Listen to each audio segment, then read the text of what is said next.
आप सब लोग, क्या चाल आपके? बढ़िया, एकदम आनंद में हो? जय श्री कृष्णा, जय श्री कृष्णा। तैयार हो 1 घंटे पढ़ने के लिए? आ जाओ तो फिर बाद में कंप्लीट करते हैं। नमस्कार नमस्कार, पधारो भाई पधारो।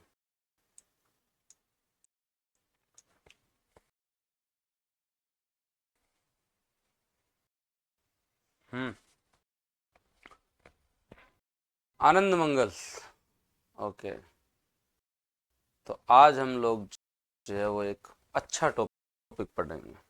आज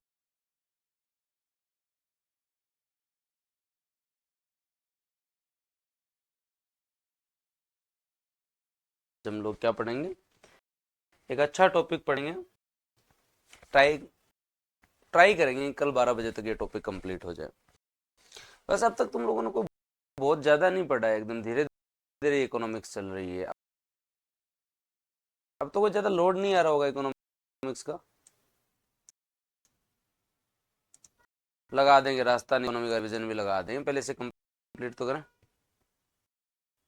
नहीं सुमन जी, मैंने तो पहले ही कह रखा था तो कि दिसंबर में रहा है और 11 महीने तुम्हें करना है वो करो। दिसंबर में नो इफ नो बट, केवल मेरी क्लास से ही होंगी। तो अब रिवीजन रिवीजन की बात मेरे सामने मत करो। मेरी क्लास का रिवीजन मैं क्लास में करा देता हूँ, मेरा पढ़ाया हुआ वापस रिवीजन करने की एग्जाम में जरूरत पड़ती है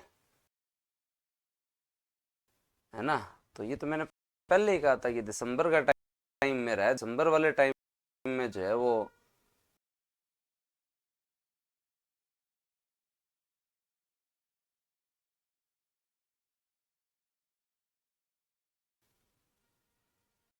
इंटरफेयर ना करे।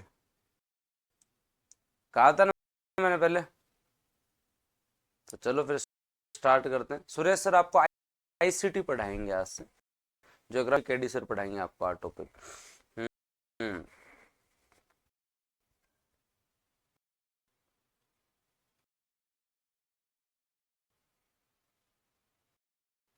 चलेंगे। तो वैसे तुम लोगों ने अब तक कितना पढ़ा होगा? मेरे हिसाब से इकोनॉमिक्स में 10 घंटे तुमने बैंकिंग पढ़ी है, और, और 3 घंटे तुम लोगों ने मॉनेटरी पॉलिसी पढ़ी है, 3 घंटे तुम लोगों ने इन्फ्लेशन पढ़ा है। इतना ही पढ़ा है। अब आज जो टॉपिक स्टार्ट कर रहे हैं, ढंग से पढ़ना। आज जो टॉपिक स्टार्ट कर रहे हैं उससे जो है वो हर बार 2 क्वेश्चन। राजकोषीय नीति एक ऐसा टॉपिक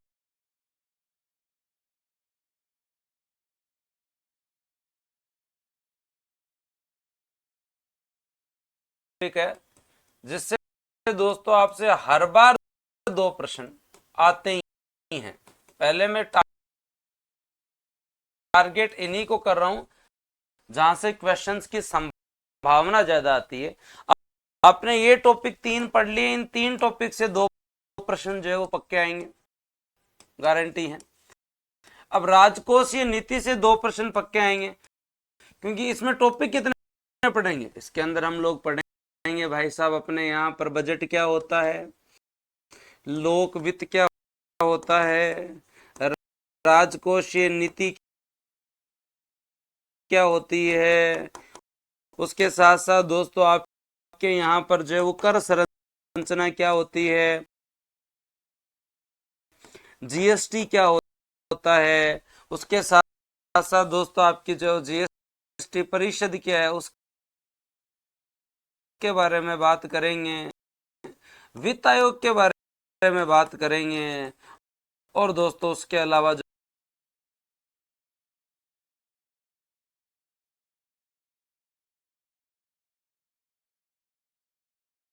नए फैक्ट हैं उनके बारे में भी बात करेंगे। टॉपिक बड़ा है, जो कि कम से कम जो है वो आपके जो है वो 7 घंटे चलेगा। कितने घंटे चलेगा? 7 घंटे चलेगा। कितने घंटे चलेगा? हाँ, कोई शोर नहीं है, सुनील भी। क्लास के साथ साथ पीडीएफ मिल रही, बड़ी पढ़ाई करो एकदम, बस बात कंप्लीट। 3 क्लास सही होगी। आज केवल मैं आपको इंट्रो दे रहा हूँ, शाम की क्लास के अंदर एकदम जो है वो करवा देंगे अपन, जो है स्पीड अप कर देंगे, एकदम बूस्ट अप कर देंगे टॉपिक को। शाम को 9 से 12 तैयार रहना, रात को 2.5 घंटे पढ़ेंगे। और कल जो है वो कोई व्यवधान है नहीं, रिवीजन करना नहीं है। कल 12 बजे टॉपिक कंप्लीट हो जाएगा, कल 12 बजे ये टॉपिक कंप्लीट हो जाएगा। तो कौन कौन तैयार है इस टॉपिक को कंप्लीट करने के लिए? सर ये पढ़ा दो। हर बार एक प्रश्न तो राजकोषीय घाटे में से आ जाता है, सूत्र का पूछ लेते हैं। हर बार एक प्रश्न तो जो किसका पूछ लेते हैं, सूत्र का पूछ लेते हैं। और अगर आप लोगों ने ये टॉपिक और ये टॉपिक कर लिया तो कल आपका इकोनॉमिक्स का आधा सिलेबस हो जाएगा। कल आपके इकोनॉमिक्स का जो आधा सिलेबस हो जाएगा, ये मान लो। अगर हमने ये टॉपिक पूरा कर लिया तो कल आपके इकोनॉमिक्स का जो है वो आधा सिलेबस हो जाएगा। कमेंट सेक्शन ऑफ पीडीएफ आपको जो है वो मिल जाएगी, किताब आई हुई है, हिंदी अंग्रेजी सब में पीडीएफ मिल जाएगी। चालू करते हैं और बात करते हैं दोस्तों आपके यहाँ पे शेयर मार्केट बाद में पढ़ेंगे। लोक वित्त के बारे में अगर हम बात करें तो दोस्तों आप लोग यहाँ मान के चले कि इस टॉपिक में हमें जनरली पढ़ना क्या है कि सरकार के ऋण कितने हैं, सरकार ने खर्चा कितना किया, सरकार की आय कितनी है, सरकार ने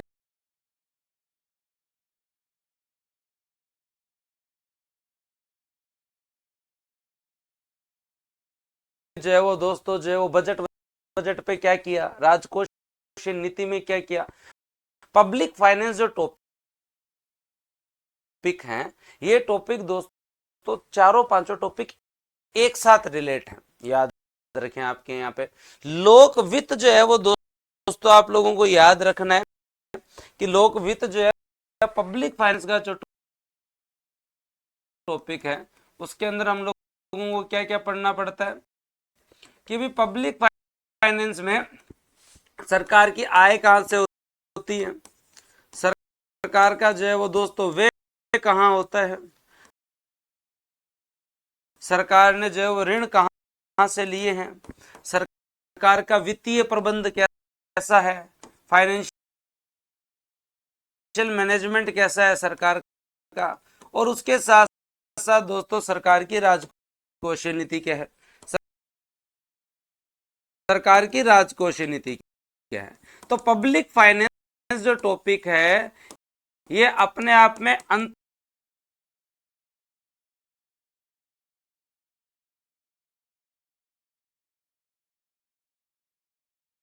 अंतर्निहित है। हम इनको एक ग्रुप में पढ़ेंगे और ये टॉपिक पूरे सारे आपके जो कंप्लीट हो जाएंगे। तो सार लोक वित्त से क्या तात्पर्य है दोस्तों? लोक वित्त से लोक वित्त अर्थव्यवस्था की वह शाखा है जो सरकार के आय व्यय का अध्ययन करती है। केंद्र सरकार, राज्य सरकार, स्थानीय सरकार, इनकी इनकम और एक्सपेंडिचर क्या है, इन सब के बारे में जो है वो दोस्तों इसमें चर्चा की जाती है। सरकार के ऋण क्या है, सरकार के जो है वो दोस्तों एक्सपेंडिचर क्या है, सरकार की इनकम क्या है, सरकार का फाइनेंशियल मैनेजमेंट एडमिनिस्ट्रेशन कैसा है, फिस्कल पॉलिसी क्या है, इन सारी चीजों पर जो है वो चर्चा की जाती है। अंग्रेजी मीडियम वाले साथ में रहे। पब्लिक डेब्ट क्या है, पब्लिक एक्सपेंडिचर क्या है, पब्लिक इनकम क्या है, फाइनेंशियल एडमिनिस्ट्रेशन कैसा है, फिस्कल पॉलिसी क्या है। फिस्कल पॉलिसी का शाब्दिक अर्थ क्या है? राजकोष मतलब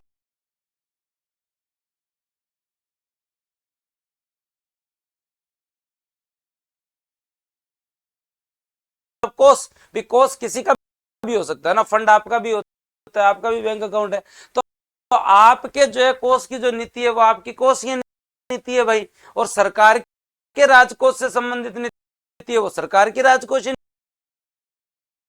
नीति है। मतलब सरकार के फंड में जो प्राप्ति और खर्चे हैं, जो रिसिप्ट और एक्सपेंडिचर है, उन दोस्तों जो है प्राप्ति एवं खर्चों से संबंधित जो नीति है उसे हम राजकोषीय नीति कहते हैं। अब आपको पता है पैसा आता कहां से, कर से, और पैसा जाता है किसके माध्यम से, बजट से। और अगर पैसा ज्यादा चला जाए तो फिर घाटे पड़ेंगे, ज्यादा चले जाए तो घाटे पड़ेंगे। तो फिस्कल पॉलिसी के अंदर हमें तीन चीजें पढ़नी है, टैक्स सिस्टम क्या है, बजट क्या है, फाइनेंशियल प्रकार के कई प्रकार के डेफिशिएट क्या है, घाटे क्या है। पर राजकोष नीति शब्द को समझिए, सरकार के कोष में कहां से पैसा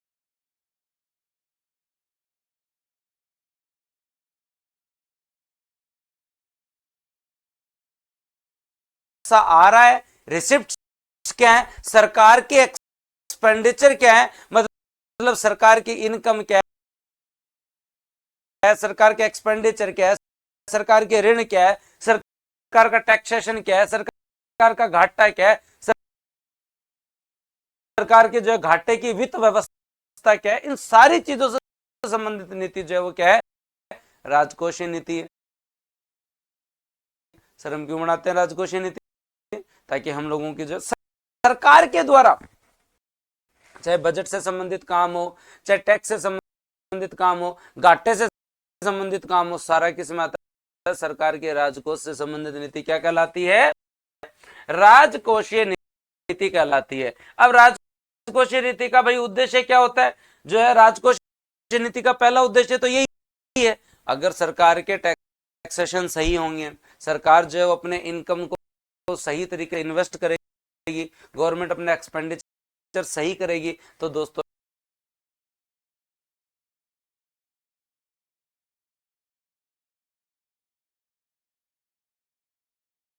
इससे क्या हो जाएगा, बेसिक इंफ्रास्ट्रक्चर बढ़ेगा, उद्योग बढ़ेंगे, सरकार जो है वो दोस्तों आपकी इकोनॉमिक ग्रोथ को बढ़ावा देना चाहती है। राजकोषीय नीति का उद्देश्य क्या है, जो है वो दोस्तों जो इकोनॉमिक ग्रोथ को जो है वो प्रोत्साहित करना, उसके साथ में आय और संपत्ति की असमानता को कम करना। टैक्स हम किस चीज के लिए लगाते हैं, अमीरों पे टैक्स ज्यादा लगता है, गरीबों पे टैक्स कम लगता है, ताकि जो है वो दोस्तों आय जो है उसके अंदर जो असमानता है उसे जो वो कम कर सकें। जो आपके यहाँ पे इनइक्वलिटीज हैं, चाहे वो इनकम और वेल्थ से संबंधित हो, उनको जो है वो कम करना। रोजगार उपलब्ध करवाना, सरकार बजट के तहत करती है, इस बार मत्स्य सेक्टर में इतना इन्वेस्टमेंट करेंगे, कृषि सेक्टर में इतना करेंगे, इतने जो है वो नए जो है वो टेक्सटाइल पार्क लगाएंगे, सेज लगाएंगे, इतने किलोमीटर सड़क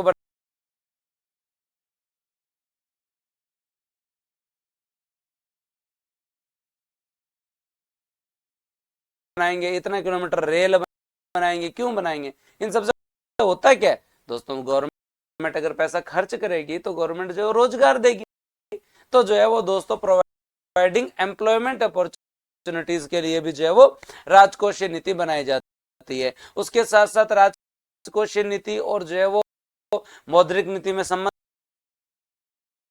भी अच्छा होना चाहिए। तो हम जो है वो कीमतों में स्थिरता भी सरकार का प्राथमिक जो उद्देश्य है, कि किसी भी प्रकार से बहुत ज्यादा ना तो महंगाई हो, ना ही बहुत ज्यादा मंदी हो, तो सरकार मूल्यों में स्थिरता सुनिश्चित करने के लिए भी जो है वो राजकोषीय नीति बनाती है। सरकार जो है घाटे को कम करने के लिए भी राजकोषीय नीति बनाती है, प्रशासन उपलब्ध करवाने के लिए भी राजकोषीय नीति बनाती है। तो राजकोषीय नीति का जनरली उद्देश्य क्या है, हमें जो है वो दोस्तों जो है वो देश में आर्थिक स्थिरता लानी है,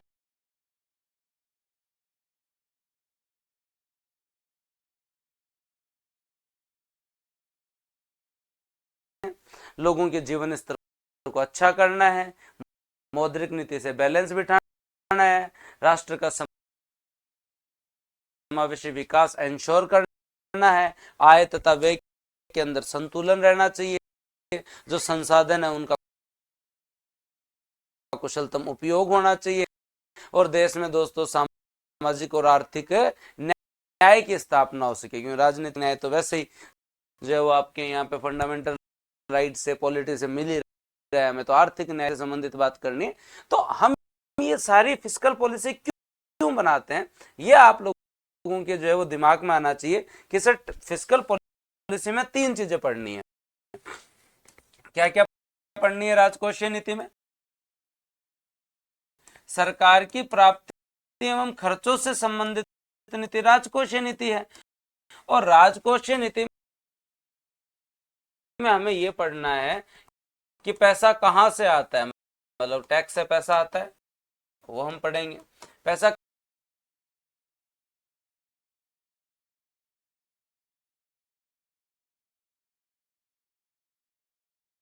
खर्च कैसे करते हैं का जी? बजट के माध्यम से करते हैं। और जब ज्यादा खर्च कर जाते हैं तो घाटे हो जाते हैं, वो पढ़ेंगे। पर उद्देश्य क्या है का सर? उद्देश्य तो बेसिक है कि हमारी जीडीपी बढ़नी चाहिए, महंगाई पर नियंत्रण रहना चाहिए, महंगाई पर नियंत्रण रहना चाहिए। देश जो है वो दोस्तों उसके अंदर रोजगार बढ़ते रहे, निवेश जो है वो दोस्तों जो है वो आपके देश के अंदर जो है बढ़ता रहे, और मौद्रिक नीति से जो है वो थोड़ा बहुत बैलेंस रहे कि भाई उधर से तो वो पैसे जो है वो दे रहे हैं, आप दे नहीं रहे, या वो पैसे कम दे रहे हैं, आप दाप के दे रहे हो, तो क्या मतलब हुआ? लोगों के जीवन स्तर के अंदर सुधार हो, लोगों के जीवन स्तर में सुधार हो, सरकार के पास जितने संसाधन है उनका कुशलतम उपयोग हो, सरकार के पास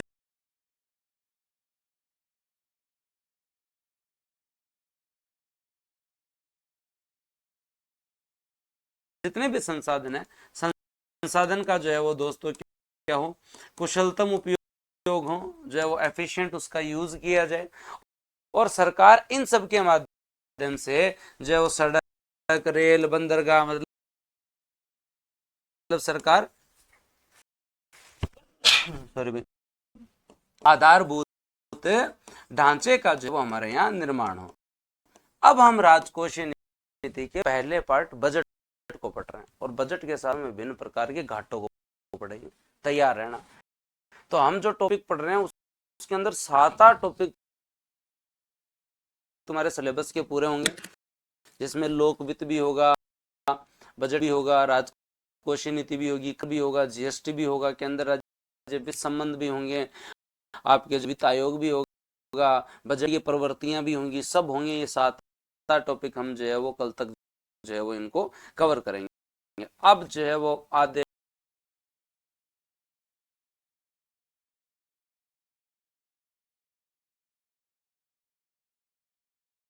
घंटे ढंग से बैठे रहना, याद करने की कोशिश करना, क्योंकि ये अगर आपने एक बार कॉन्सेप्ट समझ लिए तो जीवन में फिर कभी नहीं भूलोगे, जीवन में फिर कभी नहीं भूलोगे। तो बात करते हैं अब हम बजट के बारे में, और बजट के बारे में आपको पता होना चाहिए सरकार की इनकम और एक्सपेंडिचर से संबंधित जो एनुअल फाइनेंशियल स्टेटमेंट है कि पिछली बार इनकम इतनी हुई थी, इतना खर्च किया, अगले साल इतनी इनकम की संभावना है और इतना खर्च करना है। तो गवर्नमेंट के इनकम एक्सपेंडिचर से संबंधित जो एनुअल फाइनेंशियल स्टेटमेंट है वो दोस्तों याद रखना, उसे हम क्या कहते हैं? उसे हम बजट कहते हैं, उसे हम बजट कहते हैं। संविधान में 112 में आपके यहाँ जो है वो दोस्तों केंद्र सरकार का बजट है, और 202 में राज्य सरकार के बजट का जो है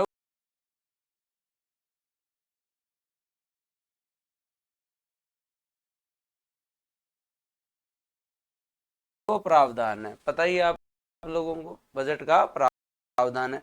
बजट में 3 प्रकार के जनरली जो डाटा आते हैं, प्रीवियस ईयर के डाटा, वर्तमान ईयर के डाटा, और जो आगामी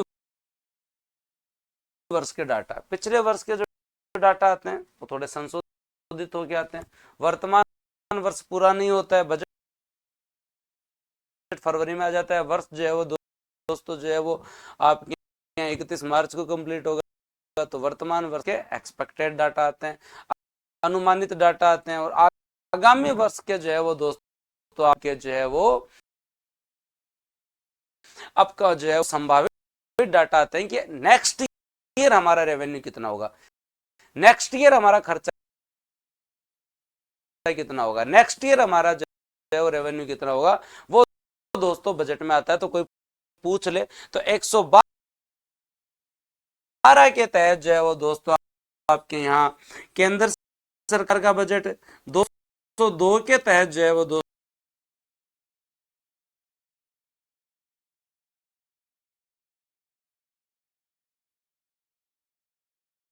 आपके यहाँ पे राज्य सरकार का बजट है। 202 के तहत क्या, राज्य सरकार का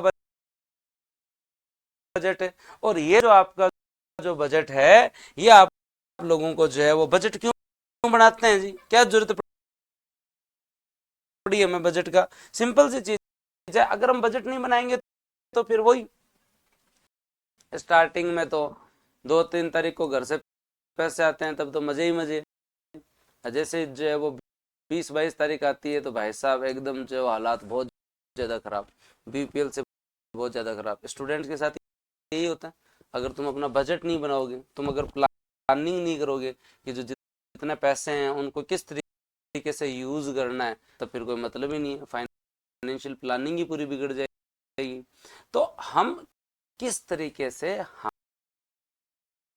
हमारे जो एक्सपेंडिचर को प्लान करें, हमारे रेवेन्यू को टारगेट रखें, हमें किस सेक्टर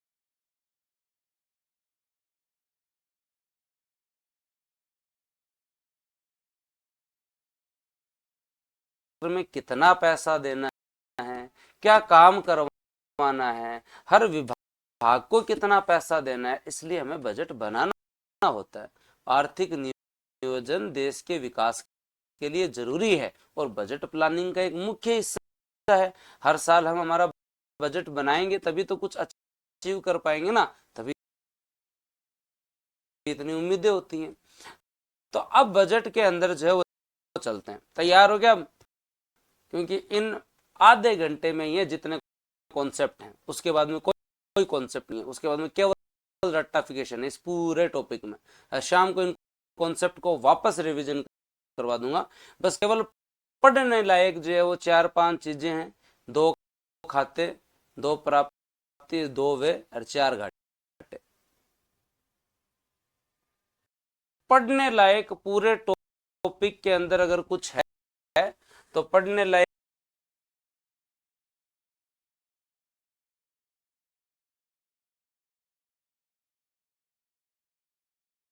क्या है था दोस्तों, याद रखना, बजट में 2 महत्वपूर्ण खाते होते हैं। बजट में कितने खाते होते हैं दोस्तों आपके यहाँ? बजट में 2 महत्वपूर्ण खाते होते हैं, याद रखना। एक होता है आपका राजस्व खाता, एक होता है आपका राजस्व खाता रेवेन्यू अकाउंट, और एक होता है आपका पूंजीगत खाता। एक होता है दोस्तों आपके यहाँ पे पूंजीगत खाता, कैपिटल दोस्तों जो अकाउंट। राजस्व खाते में जो पैसा आता है उसे हम लोग जो है पढ़ लेते हैं राजस्व प्राप्ति।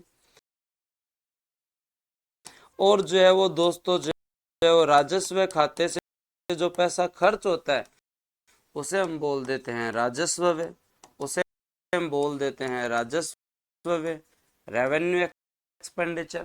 पूंजीगत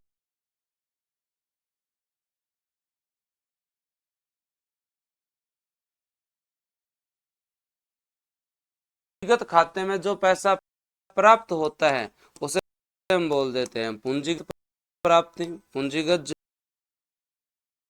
है वो रिसिप्ट आपके यहाँ पूंजीगत प्राप्तियां। हाँ, और दोस्तों पूंजीगत खाते से जो पैसा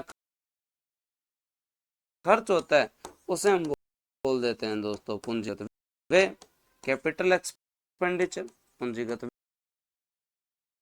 व्यय। इनको ही हमें आने वाले आधे घंटे में पढ़ना है, इनको ही हमें जो है वो आगे आने वाले आधे घंटे में पढ़ना। आधे घंटे के लिए कमेंट सेक्शन बंद कर दिया जाए। क्या आप सब लोगों की सहमति है? 2 खाते और 2 प्राप्तियां और 2 व्यय, बस ये इतना ही हमें पढ़ना है। तो आधे घंटे जो कमेंट सेक्शन बंद कर दिया जाए, क्या सारे एग्री हो? पक्की बात है? आ जाओ। इकोनॉमिक्स का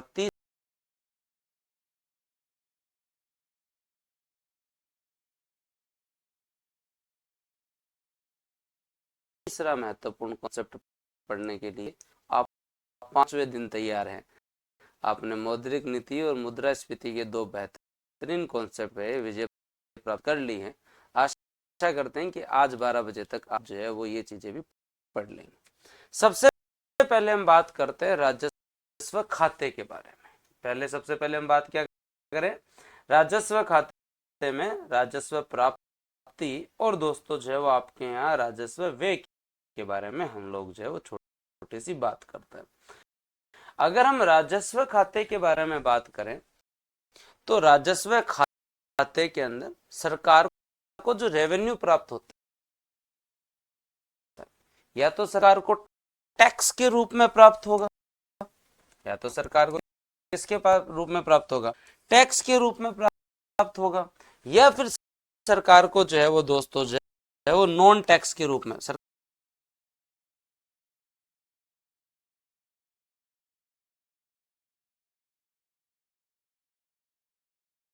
को दो ही प्रकार की इनकम होती है, या तो टैक्स से मिल जाए या फिर नॉन टैक्स रिसिप्ट्स। कहाँ सर, ये बात तो ठीक है, ऐसा ही पैसा मिलता है जनरली सरकार को। सरकार जो जनरली आम दिनचर्या में जो दिन प्रतिदिन के लिए सरकार खर्च करती है, सरकार ने कहीं से ऋण लिया था उसका ब्याज चुकाती है, या सरकार हमें सब्सिडी देती है, या सरकार जो है वो डिफेंस पे खर्चा करती है, या सरकार राज्यों को जो है अनुदान दे देती है, या सरकार वेतन दे देती है, पेंशन, छात्रवृत्ति, ये जितना भी सरकार का दिन प्रतिदिन का खर्च है, रक्षा पे, सुरक्षा पे, कर्मचारियों के वेतन पे, पेंशन पे, ब्याज भुगतान पे, राज्यों का अनुदान, ये आपका जो दिन प्रतिदिन का वे राजस्व व्यय कहलाता है। अगर राजस्व खाते के अंदर हम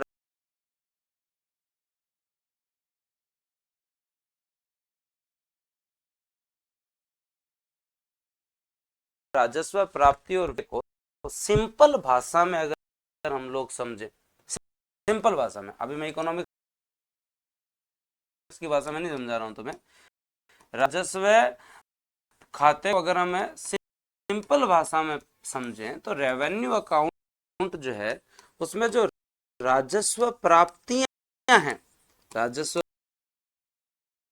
प्राप्तियां हैं वो सरकार की एक तरीके से आय है जी, एक तरीके से आय है। चाहे सरकार को टैक्स से पैसा मिले, चाहे सरकार को नॉन टैक्स से पैसा मिले, चाहे सरकार को शुल्क से पैसा मिले, चाहे सरकार को जुर्माने से पैसा चले मिले, सरकार की इनकम है, ठीक है। और राजस्व व्यय में जितना भी मामला आता है वो सरकार का दिन प्रतिदिन खर्च है। राजस्व व्यय से संबंधित जितना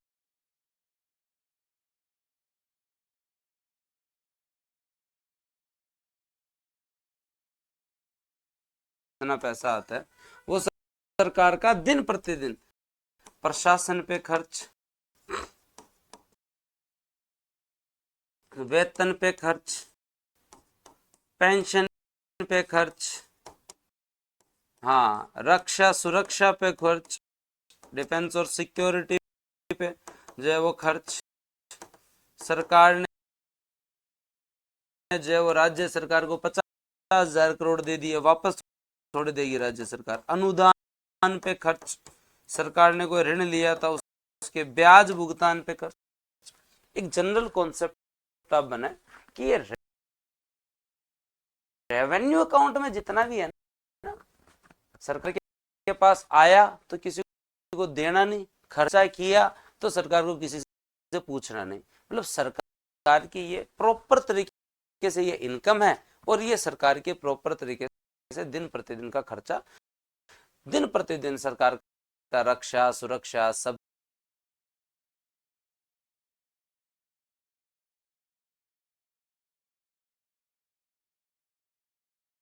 सब्सिडी, वेतन, पेंशन, इनमें किया गया खर्चा। लेकिन इकोनॉमिक्स की भाषा में हमें समझना पड़ेगा राजस्व खाता क्या, राजस्व व्यय क्या है। तो देखो एक पहले धारणा बनाओ, जब भी हमें कोई प्राप्ति होगी, जब भी हमें किसी चीज की प्राप्ति होती है, तो जनरली दो कॉन्सेप्ट आपके सामने आते हैं। या तो दोस्तों हमें पैसा मिला है, तो या तो हमने एसेट्स जो है वो क्या की होंगी, एसेट्स जो है वो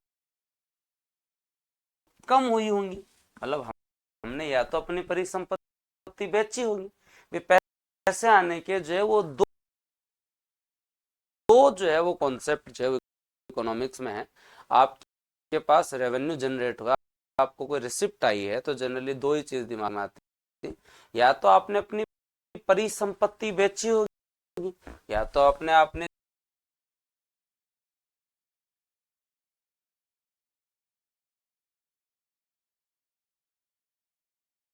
जो है वो परिसंपत्ति बेची होगी, कि भाई जो है वो आपने अपने जो है वो कोई जमीन जायदाद, कोई भवन, कुछ आपने बेच दिया हो, तो पैसा आया हो। या फिर दोस्तों जो है वो आपके पास पैसा जो है वो आपकी जो है वो लाइबिलिटी जो है, आपकी जो है वो लाइबिलिटी, आपकी जो देयता जो है, या फिर आपकी देयता बढ़ी होगी, मतलब आपने कहीं से उधार लिया होगा। इन दो कॉन्सेप्ट को समझने की कोशिश करो। टॉपिक 15-20 मिनट बाद में तुम्हें बहुत सरल लगेगा, तुम्हें मजा आएगा, पर पहले दो चीज धीरे धीरे करना पड़ता है। आप दो चीज समझने की कोशिश करो कि आपके पास कोई पैसा आया है, तो या तो आपकी परिसंपत्ति में कमी हुई होगी, मतलब आपने जो भी एसेट है उनको बेचा होगा भाई, या फिर दोस्तों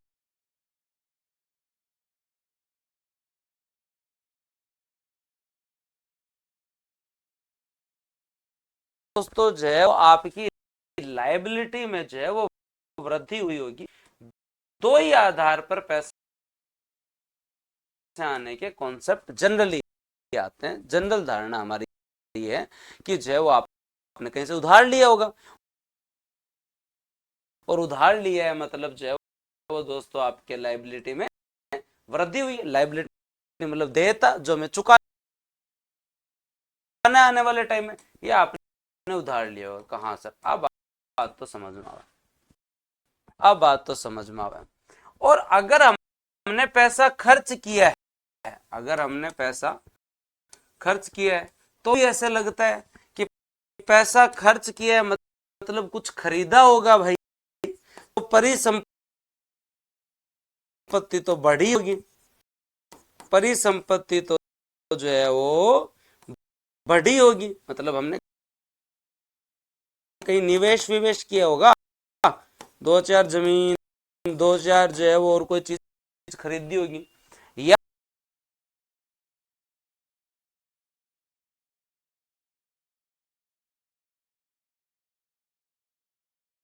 फिर दोस्तों जो है वो हमारे यहाँ देयता में कमी आई होगी, मतलब हमने या तो फिर बाद में जो है वो कुछ उधार उधार चुकाया होगा, उधार चुकाया होगा। यही कॉन्सेप्ट है ना,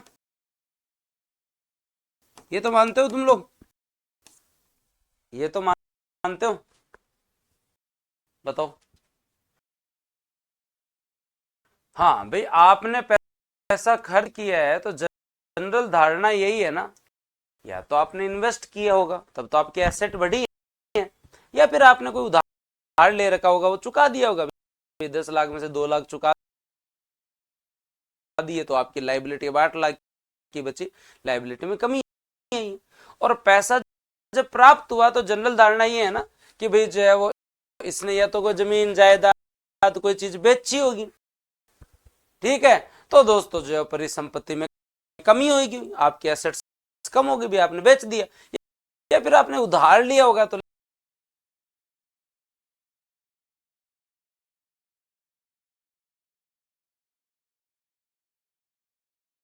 लाइबिलिटी बढ़ गई। ये दो ही कॉन्सेप्ट जनरली जो है वो कैश फ्लो से संबंधित जो है वो इनके स्टेटमेंट खूब आते हैं। देखो आप यहाँ पे थोड़ा सा समझने की कोशिश करो। अब मैं आप लोगों को पढ़ाने जा रहा हूं 5 मिनट बाद में आप राजस्व खाता और राजस्व खाते के बारे में आपके पूरे कॉन्सेप्ट क्लियर हो जाएंगे, पूरे कॉन्सेप्ट क्लियर हो जाएंगे। राजस्व प्राप्तियां वे प्राप्तियां हैं जहां ना तो कोई परिसंपत्ति में कमी होती, ना ही कोई देयता में वृद्धि होती। बताओ क्या गजब कॉन्सेप्ट है। इसकी डेफिनेशन क्या है? रेवेन्यू रिसिप्ट वे रिसिप्ट हैं जिनसे ना तो कोई एसेट में कमी हो रही, ना ही कोई लायबिलिटी में वृद्धि हो रही। मतलब ना तो कुछ बेचा है,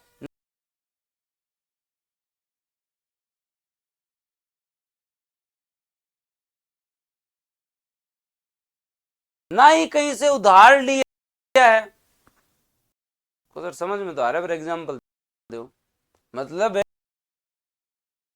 है आपका यहां पर ये जो आपकी धारणा थी वो यहां पे इंप्लीमेंट नहीं हो रही। और क्या बात हो रही है यहां पे कि रेवेन्यू रिसिप्ट्स जो हैं, आपका राजस्व जो प्राप्ति है सरकार की वे प्राप्तियां हैं जिससे न तो देयता में वृद्धि होती, न ही दोस्तों परिसंपत्तियों में कमी होती। न तो आपने जो है वो कहीं से उधार लिया और न ही आपने जो है वो कुछ बेचा। ऐसी रिसिप्ट्स जो है वो रेवेन्यू रिसिप्ट्स कहलाती हैं। ना आपने कुछ बेचा, ना आपने कुछ उधार लिया। तो एग्जांपल बताओ, कर प्राप्तियां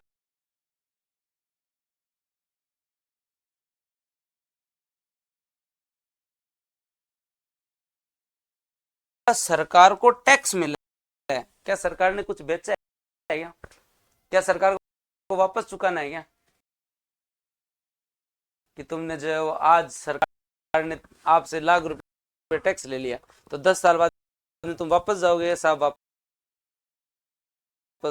दो। शुल्क और जुर्माने, तुमने हेलमेट नहीं लगा रखा था, सरकार ने जो है वो तुमसे 100 रुपया चालान कर दिया, तो तुम वापस जाओगे कि भाई साहब मेरे 100 रुपए 10 साल पहले लिए थे, अब जो है वापस दे दो समेत। सार्वजनिक क्षेत्र के उपक्रम से प्राप्त लाभांश, मान लो सरकार के बीएसएनएल ने इस साल जो है वो 1 करोड़ रुपए कमा लिए, तो सरकार की इनकम कोई वापस थोड़ी देना है, सरकार की इनकम कोई वापस थोड़ी देना है। सरकार द्वारा दिए गए ऋणों पर ब्याज प्राप्त होना, सरकार ने जो है वो किसी को जो है वो दोस्तों जो है वो 1 करोड़ रुपए या 100 करोड़ रुपए ब्याज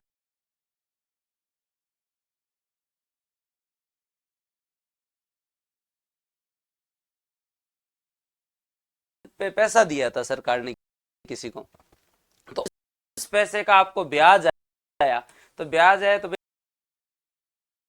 इनकम है। तुम्हें कहीं से ना तो तुम्हारी कोई एसेट में कमी हुई, ना तुमने कहीं से उधार लिया, ना कुछ बेचा, तो तुम्हारी इनकम है भाई जी।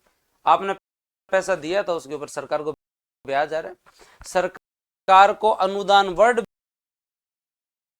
बैंक ने सरकार को 500 करोड़ रुपए दे दिए। अनुदान होता, पाछा नहीं मांगा जाता, वापस नहीं मांगा जाता, कि आप ऐसे नहीं बोल सकते कि जो है वो वापस दे दो भाई, ठीक है। तो सरकार को प्राप्त अनुदान मान लो कि वर्ल्ड बैंक ने कहा कि हम गरीबी निवारण के लिए 500 बिलियन डॉलर इंडियन गवर्नमेंट को दे रहे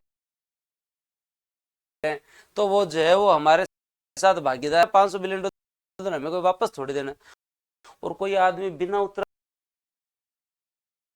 के मृत्यु हो जाए, उसे हम एस्टेट बोलते हैं। इस परिसंपत्ति को हम क्या बोलते हैं? एस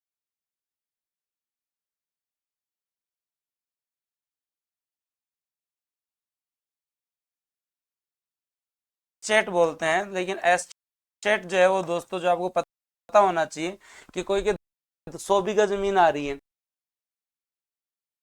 उसके उत्तराधिकारी नहीं है, उसकी मृत्यु होगी बिना उत्तराधिकारी, तो जमीन तो सरकार की होगी ना। अब ऐसा तो है नहीं कि 100 साल बाद में जो है वो कोई बच्चा है बोले मैं तो जो है वो जमीन में वापस दूंगा, बाद में हुआ था, ऐसे तो पॉसिबल नहीं है ना। ऐसा कोई पॉसिबल थोड़ी है सरकार को ना किसी को वापस देना, ना ही सरकार ने किसी को बेचा। रेवेन्यू रिसिप्ट्स गवर्नमेंट की प्योर वो रिसिप्ट है जिनसे ना तो सरकार की लाइबिलिटी बढ़ती है, ना ही एसेट में कमी आती है। मतलब ना सरकार ने कहीं से उधार लिया, ना सरकार ने कुछ बेचा, ये सरकार की शुद्ध कमाई, और सरकार जहां चाहे वहां खर्च करे, सरकार जहां चाहे वहां खर्च करे। कर प्राप्तियां, शुल्क, जुर्माने सरकारी तंत्र के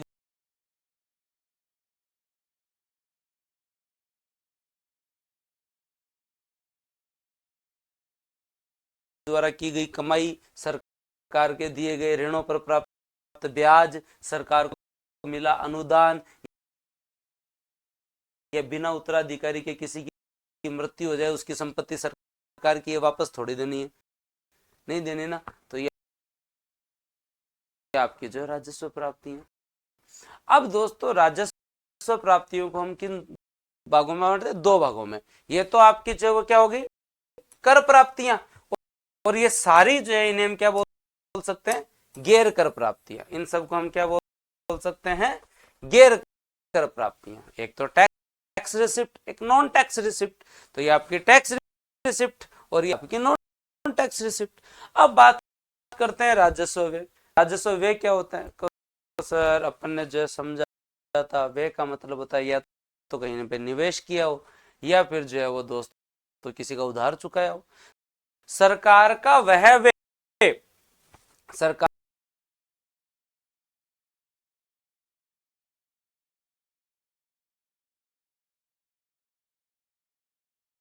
का वह व्यय जिससे न तो लायबिलिटी में कमी आई, मतलब ना तो तुम लोगों ने उधार चुकाया, ना तो तुमने कोई उधार चुकाया, हाँ हाँ, और दोस्तों जो है न ही परिसंपत्ति में वृद्धि हुई, मतलब ना ही तुमने कहीं पे निवेश किया, ना ही तुम लोगों ने जो है वो दोस्तों जो कुछ खरीदा। तो ना तुमने इन्वेस्ट किया, ना तुमने डेब्ट चुकाया। ऐसे जो खर्चे होते हैं वो रेवेन्यू एक्सपेंडिचर कहलाते हैं। ऐसे जो खर्चे होते हैं वो क्या कहलाते हैं, रेवेन्यू एक्सपेंडिचर। सरकार ने सिक्योरिटी और डिफेंस पे खर्चा किया है, तो ऐसा तो है नहीं कि सरकार जो है वो सरकार ने कल जो है वो 2 सुखोई विमान खरीदे, और सुखोई विमान को सरकार जो है वो किराए पर भेज रही, सरकार को उससे बाद में जो वो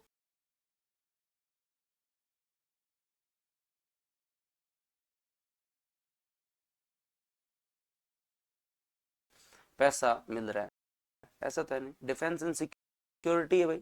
सरकार ने प्रशासनिक खर्च किया, कर्मचारियों के वेतन दे दिए। अब ऐसा तो है नहीं प्रशासनिक खर्च वेतन को वापस ले लेगा गवर्नमेंट। उधार तो नहीं चुकाया, कहीं निवेश तो नहीं किया। सरकार ने ऋणों पर ब्याज भुगतान किया। बताओ क्या ब्याज भुगतान से उधार चुक जाता है क्या? तुम किसी से 1 लाख रुपए ब्याज पे ले लो और 20 साल तक कंटिन्यू हर साल उसका ब्याज चुका दो, 20 साल बाद में भी तुम्हारी लायबिलिटी उतनी है, 1 लाख रुपए मांगता है अगला। ब्याज भुगतान करके अगर कोई आदमी अपने आप को नवाब समझे तो फिर गलती है। ब्याज भुगतान किसी भी प्रकार की लायबिलिटी में कमी नहीं लाता। आपने बस 1 साल का ब्याज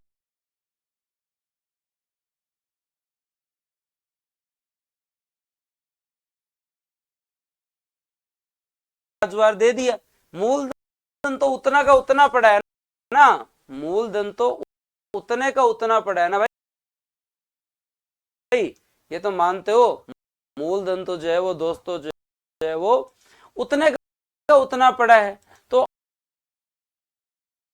उसके साथ साथ और राज्य सरकार को मान लो, राजस्व व्यय के तहत सरकार राज्यों को अनुदान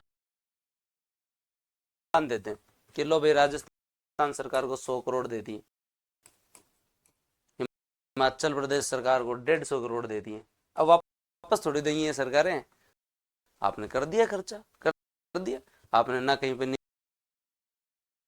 निवेश किया, ना आपने उधार चुकाया, ना आपने निवेश किया, ना आपने उधार चुकाया। अब इसको वापस समझो, मैं एक बार और रिपीट करता हूं, अब इसको वापस समझो और उसके बाद मेरे दिमाग में सेट बैठ जाएगा। तो दोस्तों क्या याद रखना है, जनरली ये धारणा होती है कि जब भी कोई पैसा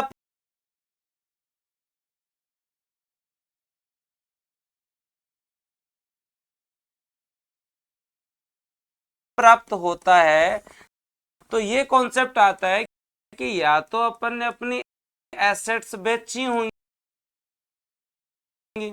मतलब एसेट्स में कमी हो, या दोस्तों हमने कहीं से उधार लिया होगा, मतलब हमारी देयता के अंदर जो है वो वृद्धि हो। लेकिन ऐसी प्राप्तियां जिनसे दोस्तों जो है, ऐसी प्राप्तियां जिनसे ना तो जो है वो दोस्तों आपके यहाँ एसेट्स में कमी हुई है, ना ही आपने कहीं से उधार लिया, मतलब आपको कर के रूप में प्राप्त पैसा, शुल्क एवं जुर्माने के रूप में प्राप्त पैसा, आपकी सरकारी कंपनी का लाभ, कोई वापस थोड़ी चुकाना है, सरकारी कंपनी का लाभ है। उसके अलावा दोस्तों आपको किसी ने अनुदान दे दिया,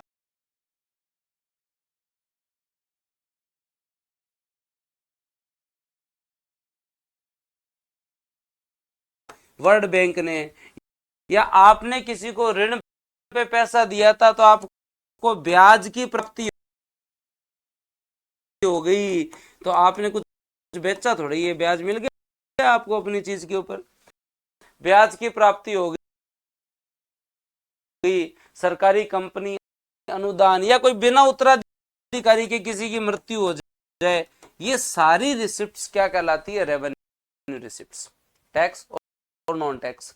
और वे के अंदर जनरली क्या कॉन्सेप्ट होता है, वे के अंदर जनरली कॉन्सेप्ट होता है कि या तो हम लोगों ने जो है वो दोस्तों कहीं निवेश किया होगा, तो निवेश किया है मतलब जो है वो एसेट्स जो है वो बढ़ेंगी, एसेट्स जो है वो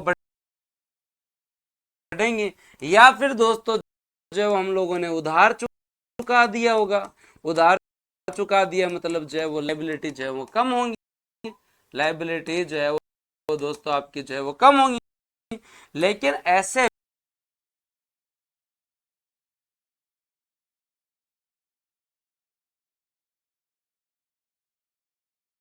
वे जिनसे ना तो एसेट्स बढ़ी हैं, ना ही लायबिलिटी कम हुई है, मतलब ना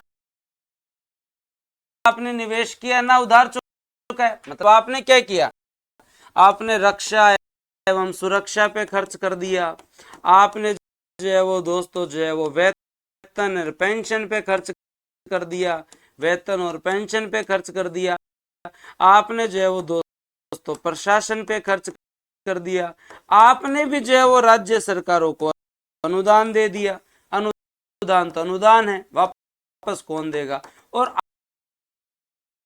आपने भी कहीं से ऋण लिया था, उस ऋण का ब्याज चुका दिया, उस ऋण का ब्याज चुका दिया। ब्याज चुकाने से कभी लायबिलिटी कम नहीं होती, ब्याज ब्याज है भाई साहब, मूलधन चुकाओ तो मान्य हम लायबिलिटी कम हुई है। अब बताओ किस किस के दिमाग में एक खाता तो सेट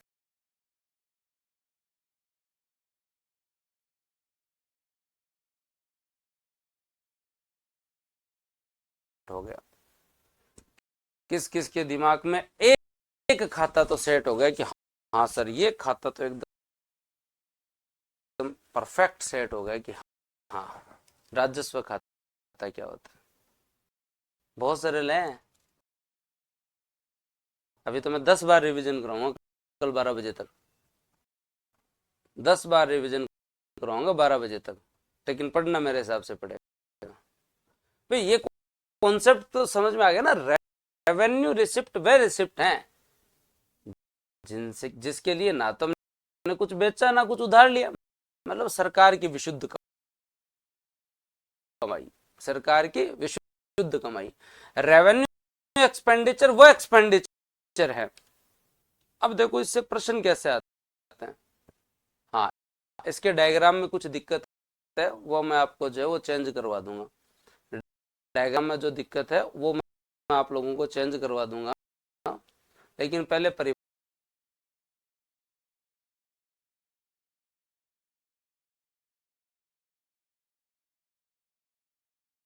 परिभाषा समझें। डायग्राम में टाइपिंग करते समय थोड़ी सी दिक्कत हुई है, वो मैं आपको चेंज करवा दूंगा। पहले तुम लोग जो है वो ये समझो।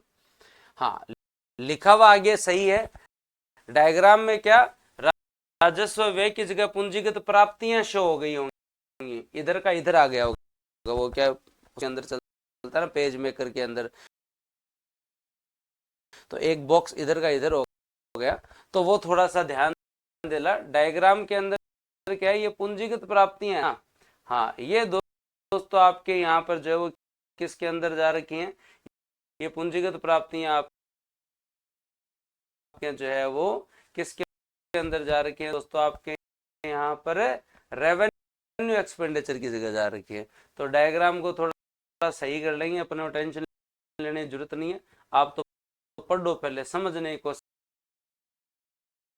करो कि हाँ सर राजस्व प्राप्ति ये है, राजस्व व्यय ये है। कॉन्सेप्ट समझे। देयता मतलब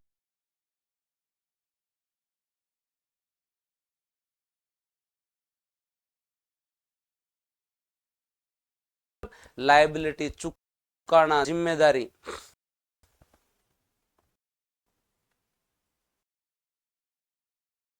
है ना। तो पहले तुम लैंग्वेज समझ लो, उस डायग्राम को भूल जाओ। डायग्राम आप अपडेटेड डायग्राम आपके लिए डाल देंगे पीडीएफ में। वैसे हमने अपडेटेड डायग्राम डाला है, तो आपको समझ में आ गया। कर प्राप्तियां जैसे प्रत्यक्ष कर है, प्रत्यक्ष कर हम टैक्स सिस्टम में पढ़ेंगे। टैक्स जो प्राप्त पैसा हो। गैर कर प्राप्तियां सरकारी क्षेत्र का लाभांश, ब्याज प्राप्तियां, शुल्क एवं जुर्माने, करेंसी छपाई, टकसाल से प्राप्त आय, जो भी सरकार की जो इनकम हुई है वो दोस्तों इसके अंदर आती हैं। और जब हम खर्चों के अंदर चलें तो दोस्तों आप लोगों को जो है वो क्या याद रखना है, राजस्व व्यय। और राजस्व व्यय आप लोगों को जो है एकदम कंप्लीट क्लियर होना चाहिए। राजस्व व्यय जो है वो आपके दिमाग में एकदम क्लियर है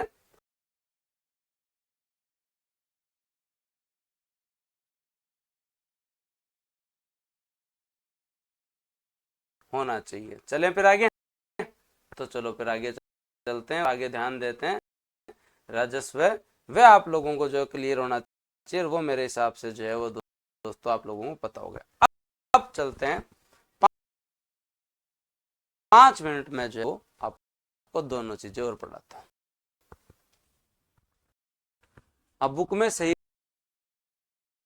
करना है, पीडीएफ में हमने सही कर दिया, बुक में मैं सही करवा दूंगा। पहले तुम खुद ही सही कर लोगे, इतना सक्षम कर दूंगा मैं 10 मिनट बाद में। तुम्हें खुद को पता चल जाएगा एक बॉक्स इधर से इधर हुआ हुआ है, एक बॉक्स इधर से इधर हुआ हुआ है। लैंग्वेज में वो सही है, इधर से उधर केवल जो है बॉक्स में हुआ हुआ है। अब जैसे ये पढ़ लिया, अब उससे जो है पूंजीगत प्राप्ति और पूंजीगत व्यय जो है वो मैं याद करवाता हूँ। फिर आगे चलेंगे घाटे बाटे में, फिर अपन आगे चलेंगे घाटे बाटे में। अब दोस्तों पूंजीगत प्राप्तियां और पूंजीगत व्यय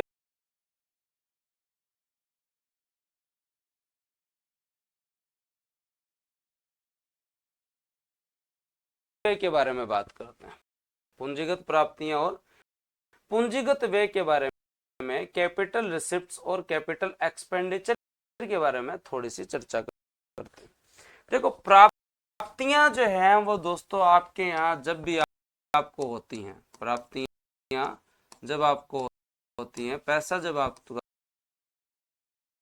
आता है, तो कॉन्सेप्ट तो आपके दिमाग में श्योर है कि आपने या तो जो है वो दोस्तों जो है वो एसेट्स बेची होंगी, मतलब आपकी एसेट्स कम हुई हैं, या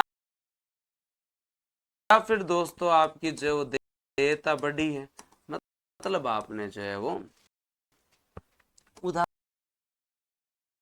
लिया है, मतलब आपने क्या लिया है, उधार लिया है, मतलब आपने उधार लिया। तो अगर ये चीज लागू हो जाए, ये अगर परिभाषा में लागू हो जाए, तो वो प्राप्ति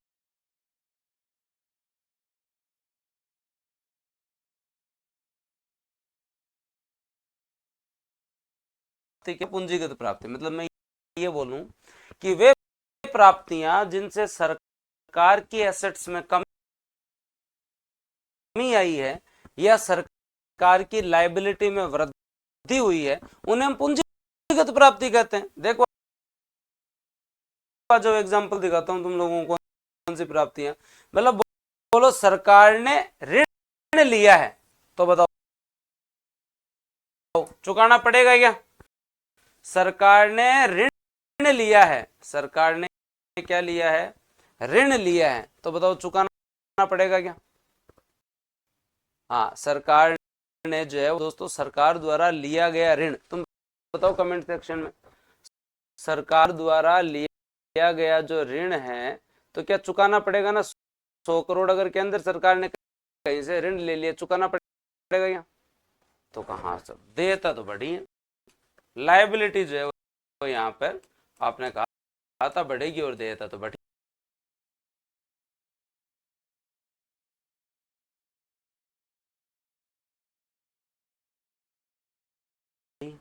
सरकार ने जो है वो अपनी थोड़ी हिस्सेदारी बेच दी है, विनिवेश या निजीकरण, मतलब सरकार ने अपने बीएसएनएल में से 10% हिस्सेदारी बेच दी, सरकार ने आईओसीएल में से 15% हिस्सेदारी बेच दी, सरकार ने एयर इंडिया में से 20% हिस्सेदारी बेच दी, और सरकार ने 50% हिस्सेदारी बेच दी। क्या परिसंपत्ति में कमी हुई है? क्या एसेट में कमी हुई है ना? कहां सर हुई तो है। राज्यों को दिए गए ऋणों की वसूली करना को सर ये समझाओ, राज्यों को दिए गए ऋणों की वसूली करना, ये पूंजीगत प्राप्ति कैसे हुई? इससे मतलब जो है वो अपनी लायबिलिटी में तो कोई वृद्धि हो ही नहीं सकती, अपना पैसा अपने पास आ गया।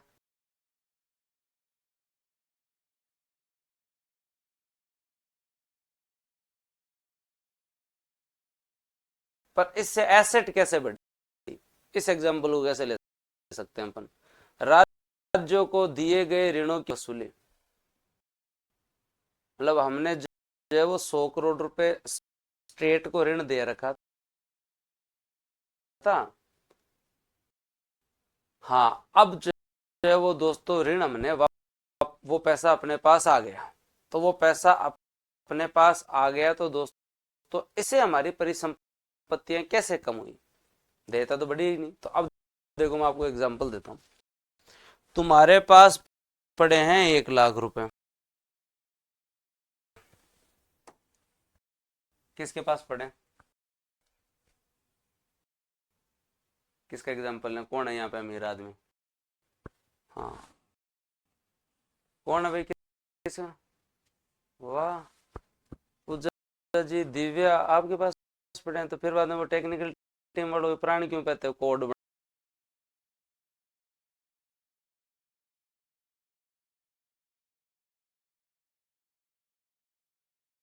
बना दो, डिस्काउंट दे दो, ऑफर कब आएगा? तो तुम्हारे पास इतने पैसे पड़े हैं, अरे तुम्हें जो है वो एडमिशन वाले टाइम जो है मतलब ऐसे हाथ तो आती, शर्म ही नहीं आती तुम लोग हैं? थोड़ा तो लिहाज रखो यार तुम लोग। चलो कोई मान लेते हैं तुम्हारे पास लाख रुपए पड़े, तो सीमा जी के पास पड़े हैं भाई, सीमा जी के पास उनके जो है वो 1 लाख रुपए में। सीमा जी ये तो कल ही बहुत ज्यादा पैसे, तो छोड़ो किसी और दूसरे के पास मानते हैं। रुद्राक्ष के पास माने, हाँ सीमा जी ने तो रात ही जो है कार्ट में जाके शॉपिंग कर लिया, नहीं बचे, इधर आ जाओ मोहित के पास मानते हैं। अब मोहित के पास जो है वो दोस्तों जो है वो 1 लाख रुपए पड़े हैं।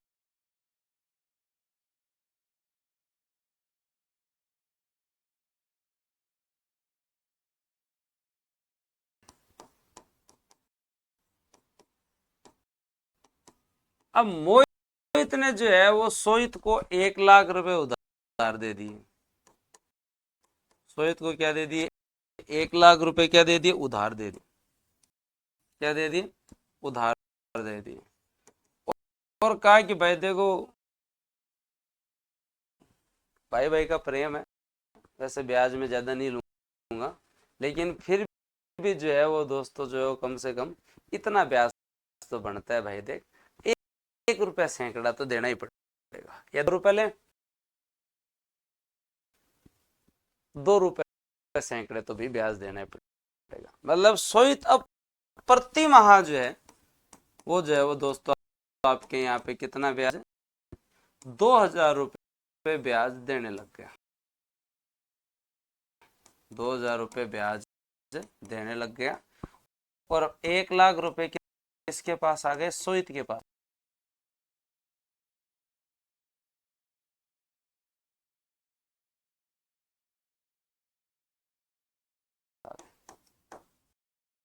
जब तक इसके पास पड़े थे तब तक ये पूंजी थी, तब तक ये क्या थी? पूंजी थी, पैसा था। कमा के थोड़ी दे रहा था मोहित को, नहीं दे रहा था ना कमा के, पड़े थे बस, ना कोई बहुत ज्यादा कोई इनकम हो रही थी, कुछ नहीं, बस पड़े थे।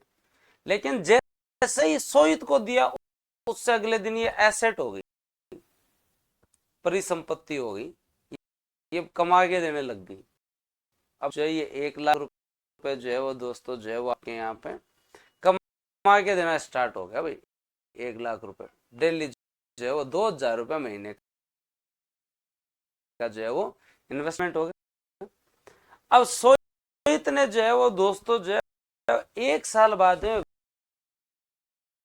वापस पैसा दे, इसको जो है वो 1 लाख रुपए वापस पकड़ा दिए। और जैसे ही 1 लाख रुपए पकड़ाए,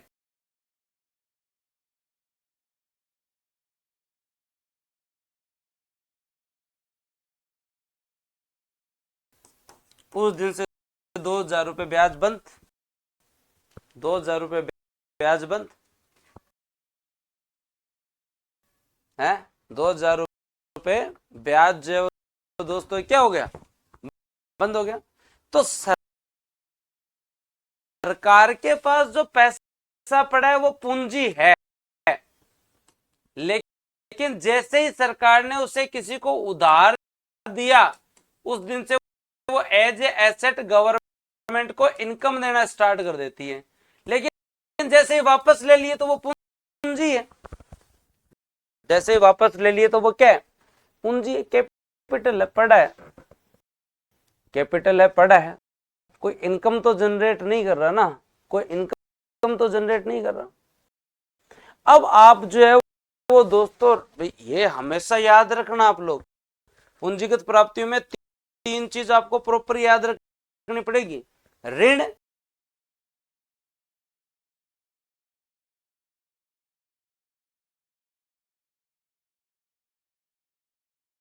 विनिवेश से पैसा, सरकार के द्वारा राज्यों को दिए गए ऋणों की वसूली, क्योंकि इससे आगे सूत्र बनेगा। लेकिन इससे अच्छा कॉन्सेप्ट एक राजस्व व्यय है। अब देखो राजस्व व्यय, मैं इसको और डिटेल में बताऊंगा तुम लोगों को। राजस्व व्यय जो है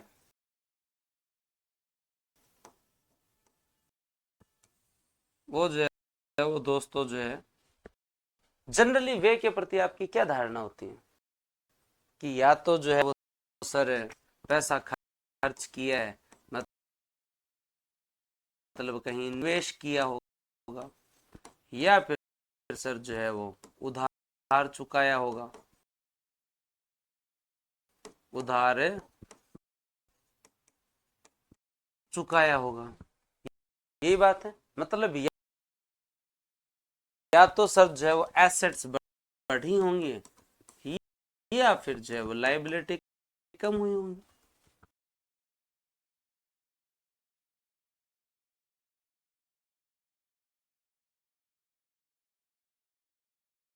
ये कॉन्सेप्ट होता है। तो राजस्व व्यय, हाँ हाँ सॉरी, पूंजीगत व्यय, राजस्व व्यय तो अपन ने पढ़ लिया था। पूंजीगत व्यय क्या बात करना है, कैपिटल एक्सपेंडिचर।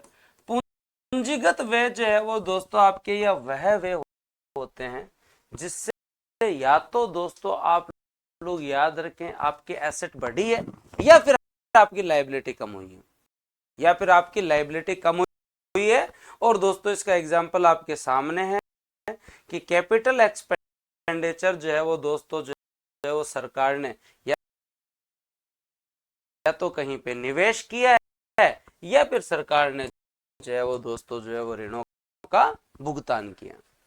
अब मैं इन दोनों को समझा के फिर तुम्हें और डिटेल में ले जाता हूँ। इन आपके जो चार चीजें हैं इनको समझा के फिर, हाँ देयता और परिसंपत्ति ये वर्ड समझा तो समझा दिया ना।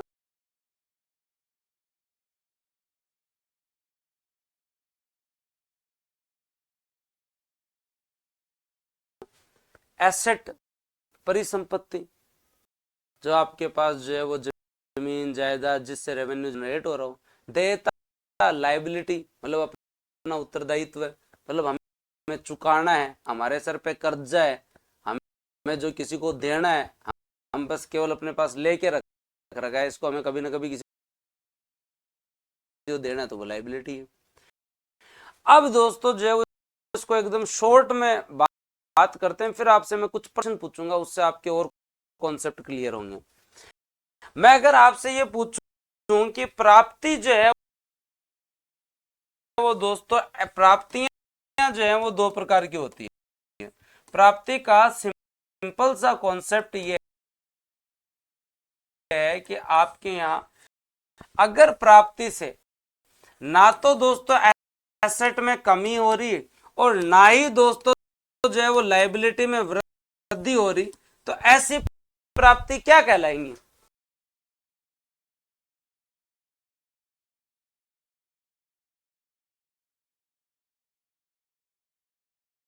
तुम बताओ, खुद बताओगे अब कमेंट सेक्शन में। ऐसी प्राप्ति क्या कहलाएगी? पहले मैं केवल डेफिनेशन याद करवा रहा हूं। ना तो जो है वो दोस्तों एसेट में कमी होगी, ना ही कोई लायबिलिटी में वृद्धि हुई है, कोई ऐसी प्राप्ति तो सर राजस्व प्राप्ति कहलाएगी। जैसे कर प्राप्ति, गैर कर प्राप्ति, शुल्क, जुर्माने, आपकी सारी चीजें बिना उत्तराधिकारी के मृत्यु हो जाने पर वो संपत्ति भी सरकार की हो जाएगी। या ऐसी प्राप्ति जिससे एसेट में कमी है या दोस्तों जो है वो आपके यहाँ लायबिलिटी में वृद्धि है, ऐसी प्राप्ति क्या प्राप्ति कहलाएगी? को सर वो तो पूंजीगत प्राप्ति कहलाएगी। क्या कहलाएगी? पूंजीगत प्राप्ति। मतलब आपको पैसा या तो आपने उधार लिया है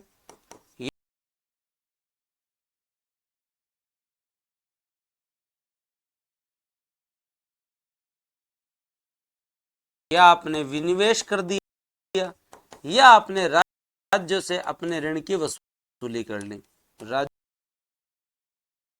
से ऋण की वसूली कर ली। तो ठीक है, अब अगला प्रश्न। हम जब खर्चा करते हैं तो अगर ऐसे खर्चे जिनसे ना तो लायबिलिटी कम हो रही, ना ही एसेट बढ़ रहा, मतलब ना उधार चुका है ना कहीं निवेश करा है, तो वो खर्चा क्या कहलाएगा? को सर वो तो राजस्व व्यय कहलाएगा। वो तो क्या कहलाएगा? राजस्व व्यय कहलाएगा। वो क्या कहलाएगा? राजस्व व्यय कहलाएगा। और ऐसा खर्चा जिससे लायबिलिटी कम हो रही है और दोस्तों जो है वो आपके यहाँ एसेट बढ़ रही है, ये दोनों चीजें लागू हो रही है, तो वो खर्चा क्या कहलाएगा?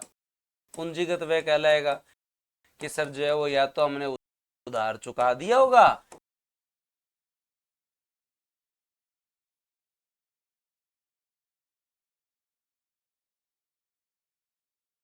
या फिर सर जो है वो हमने जो निवेश कर दिया होगा।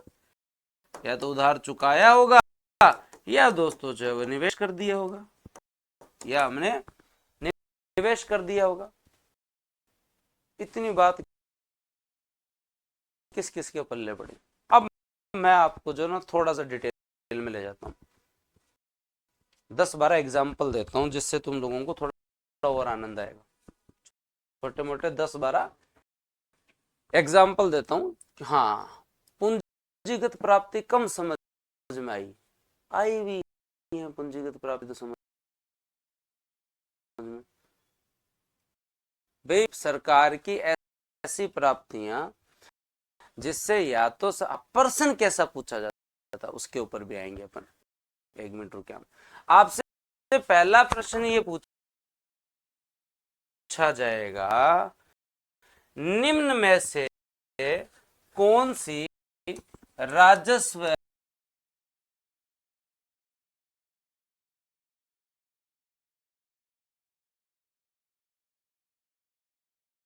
प्राप्ति है? निम्न में से कौन सी राजस्व प्राप्ति है?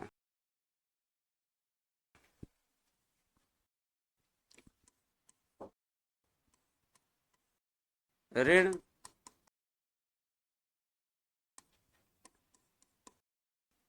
विनिवेश,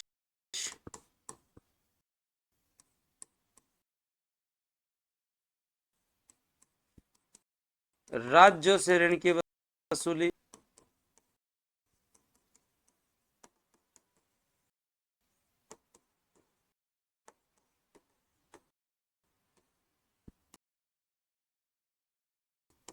और कर प्राप्ति। बताओ। कर प्राप्ति। ओह सर ये तो आ गया समझ में। फिर आपसे प्रश्न पूछा जाएगा, निम्न में से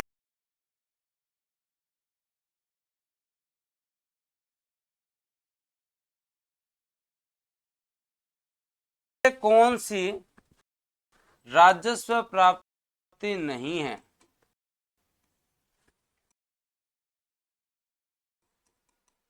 कर प्राप्ति, गैर कर प्राप्ति,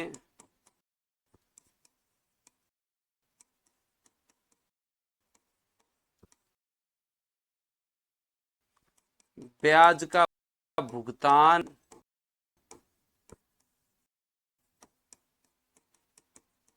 ब्याज की प्राप्ति।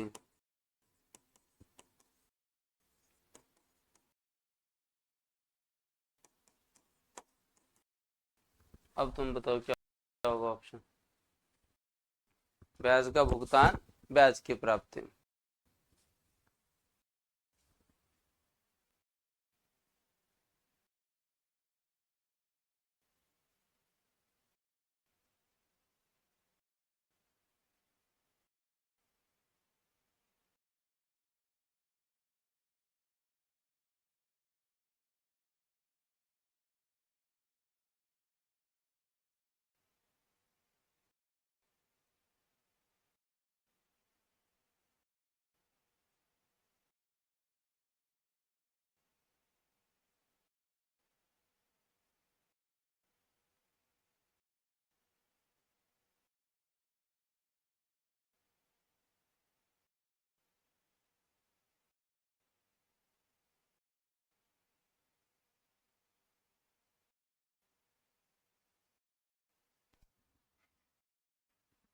होशियार हो गया यार तुम तो मिनट में, गजब। 2 प्रश्न सही कर दिए तुम लोगों ने। चलो फिर बात करते हैं अगला प्रश्न। ऐसी प्राप्तियां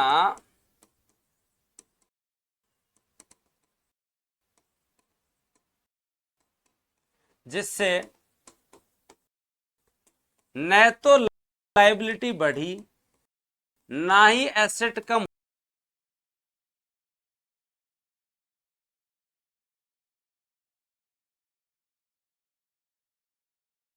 हुई, ऐसी प्राप्तियां क्या कहलाती हैं? पूंजी प्राप्ति, राजस्व प्राप्ति,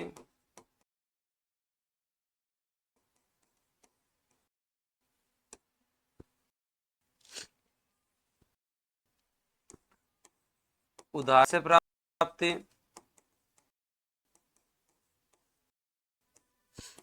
विनिवेश से प्राप्ति।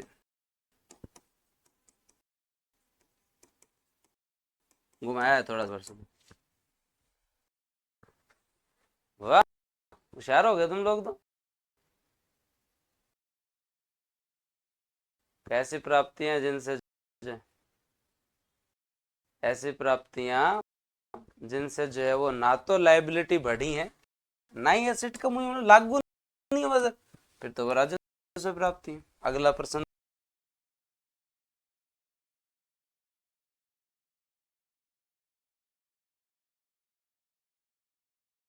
दोस्तों आप लोगों के लिए, और वो कौन सा है?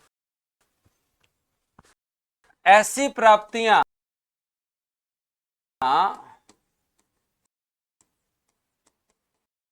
आए वे सारे प्रश्न करवा रहा हूं। ऐसी प्राप्तियां जिनसे या तो लायबिलिटी बढ़ी हो या दोस्तों जो है वो आपके यहाँ पर एसेट कम हुई हो, वे प्राप्तियां क्या कहलाती हैं? पूंजीगत प्राप्ति,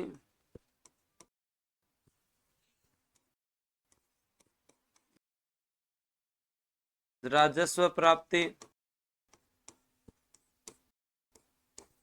उधार या विनिवेश प्राप्ति।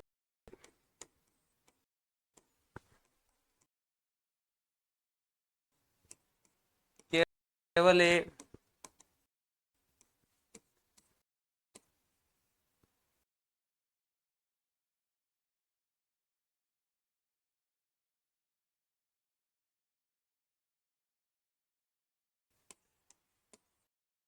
A B C,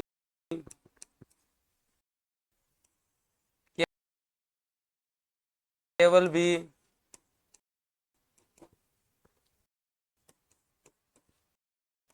A C D.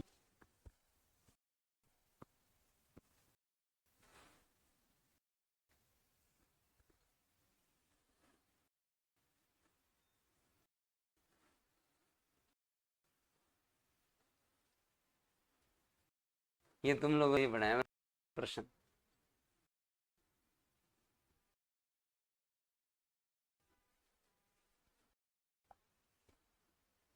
Shubham ने एक ने सही बताया। अच्छा प्रश्न आज समझाता हूँ। ऐसी प्राप्तियां जिनसे या तो लायबिलिटी बढ़ती है या एसेट दोस्तों जो है वो कम होती हैं,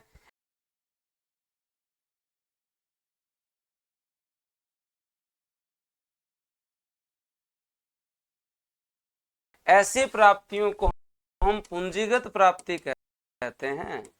और पूंजीगत प्राप्ति में सरकार या तो किसी से उधार लेती है या किसी को कुछ जो है वो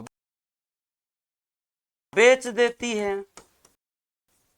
हाँ सर ये बात है, ये उसके उदाहरण है। और ये तो सर तीनों ही ऑप्शन में है।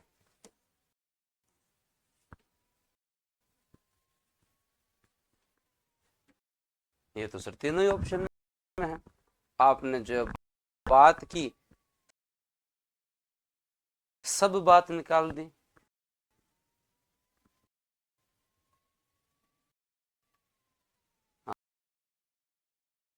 हाँ, किस किसने बताया था डी? जिनका फोकस है वो तो डी बता रहे हैं, जिनका फोकस नहीं है वो तो क्या कर, जिनका फोकस नहीं है तो क्या करें। अब मैं, हाँ, जिसका सही हुआ उसको तो मजा है।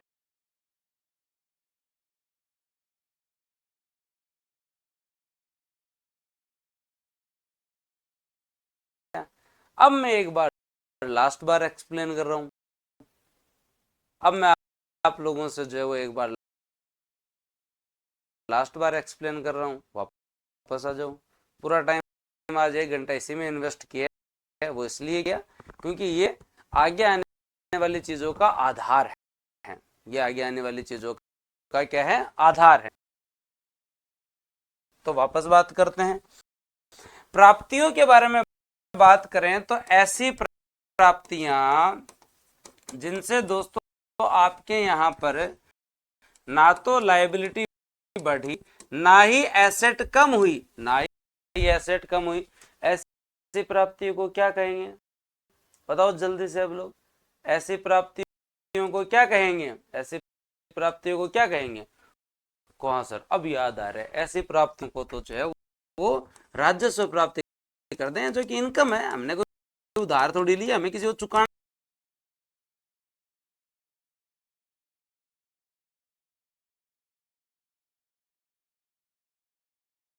थोड़ी है। चाहे कर प्राप्ति हो, चाहे गैर कर प्राप्ति हो, चाहे शुल्क हो, चाहे जुर्माना हो, चाहे अनुदान हो, चाहे एस्टेट हो, चाहे ब्याज की प्राप्ति हो, ये तो, हाँ सर,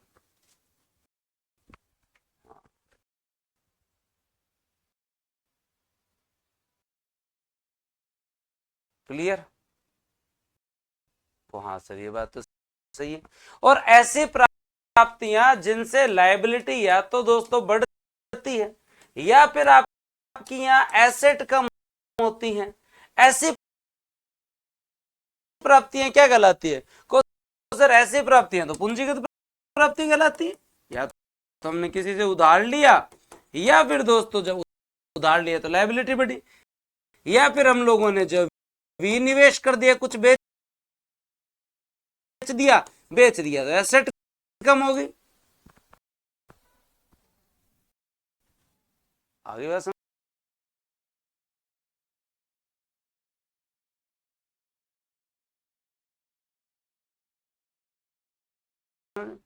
हाँ सर, आगे ये बात तो समझ में। फिर बात करते हैं देयता के बारे में। किसके बारे में बात करें आपके यहाँ पे? देयता के बारे में बात करें तो दोस्तों अगर हम वे के बारे में बात करें तो वह वे जिनसे ना तो दोस्तों आपकी जो है वो लायबिलिटी कम हो रही, ना ही दोस्तों आपके एसेट बढ़ रहे। आप तो दिन प्रतिदिन के खर्च में खत्म कर रहे हैं, तो वो राजस्व वे है। वो क्या है? राजस्व वे। आपने रक्षा पे, सुरक्षा पे, प्रशासन पे, वेतन पे, पेंशन पे, ब्याज भुगतान पे, वेतन पे, पेंशन पे, ब्याज भुगतान पे, इन पे खत्म कर दिए तो कर दिए ना। ब्याज भुगतान पे, अनुदान पे, इन पे कर दिए तो कर दिए, हम क्या करें। और राजस्व वे तो आपने समझ लिया, लेकिन वह वे जिनसे या तो लायबिलिटी कम होगी या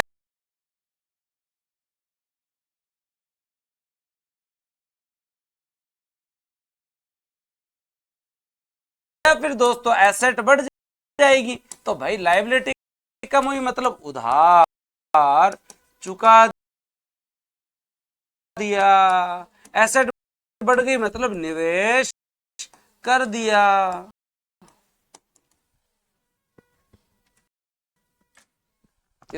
किसको क्लियर? तो अब रात को आ जाना 9 बजे, रात को आ जाना 9 बजे, और हर स्टूडेंट शाम का जो योजना पढ़े यूट्यूब पे वहां पे भी आ जाना। ठीक है, ओके, तो धन्यवाद। जय हिंद, राम। 3 बजे पॉलिटी में तो आना ही है। मुकेश सर की आपकी क्लास, आप जाओ।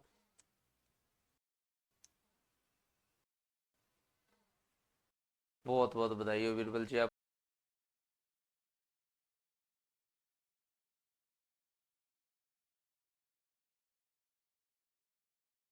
आपको जन्मदिन की बहुत बहुत शुभकामनाएं। ठीक है भाई, थैंक यू।